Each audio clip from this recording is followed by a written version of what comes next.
உங்களுக்கு 40ல இருந்து 50 வயசாயிடுச்சா அப்படின்னா இது கண்டிப்பா கேளுங்க. கேட்ட உடனே மனசு ஏத்துக்காது, ஆனா இதுதான் நெசம். நம்மள யாருமே இன்னும் நிறைய வருஷம் உசுரோட இருக்க போறதில்ல. போகும்போது எதையும் தூக்கிட்டு போக போறதில்ல. அதனால கஞ்சத்தனம் பண்ணாதீங்க. செலவு செய்ய வேண்டியதுக்கு செலவு செய்யுங்க. சந்தோஷமா இருக்க வேண்டிய நேரத்துல சந்தோஷமா இருங்க. உங்களால முடிஞ்சதான தர்மத்தை யோசிக்காம செய்யுங்க. எதுக்குமே கவலைப்படாதீங்க. நீங்க கவலைப்படுறதால எதையாவது நிறுத்த முடியுமா? வர்றது வந்தே தீரும். நம்ம செத்ததுக்கு அப்புறம் நம்ம பொருளுக்கெல்லாம் என்ன ஆகுமோன்னு கவலைப்படாதீங்க. நீங்க கஷ்டப்பட்டு சேர்த்ததெல்லாம் உங்க வாழ்க்கையோட முடிஞ்சு போயிடும். உங்கள கேட்காமலேயே அதெல்லாம் முடிச்சு விட்டுருவாங்க. உங்க பிள்ளைங்கள பத்தி கவலைப்படாதீங்க. அவங்களோட வாழ்க்கை அவங்களுக்குன்னு விதிச்சபடிதான் நடக்கும். அதுல நீங்க எந்த மாத்தத்தையும் செய்ய முடியாது. சம்பாதிக்கிறேன்னு பணத்தை தேடி அலையாதீங்க.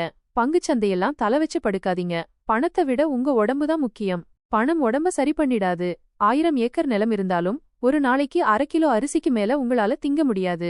அரண்மனையே இருந்தாலும் கண்ண மூடி நிம்மதியா தூங்க 8 கெட்டு இடம் போதும். அதனால ஓரளவுக்கு இருந்தா அதுவே போதும்னு நிம்மதியா இருங்க. ஒவ்வொரு குடும்பத்திலையும் ஒவ்வொரு மனுஷனுக்கும் பிரச்சனை இருக்கும். பிரச்சனை இல்லாத ஆளை காட்டுங்க பார்க்கலாம். அதனால உங்களை யாரு கூடயும் ஒப்பிட்டு பார்க்காதீங்க. பணம், பேரு, சமூக அந்தஸ்துன்னு மனச போட்டு குழப்பிக்காதீங்க.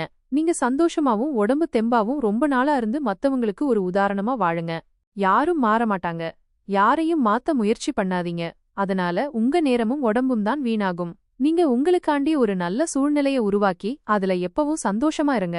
உடம்பு நல்லா இருக்கும், மனசு சந்தோஷமா இருந்தாதான் ஆரோக்கியத்துக்கு நல்லது. உற்சாகமா இருக்கும்போது நோயெல்லாம் ஓடி போயிரும். எப்பவும் உற்சாகமா இருக்கிறவங்கள நோய் நொடி அண்டாது.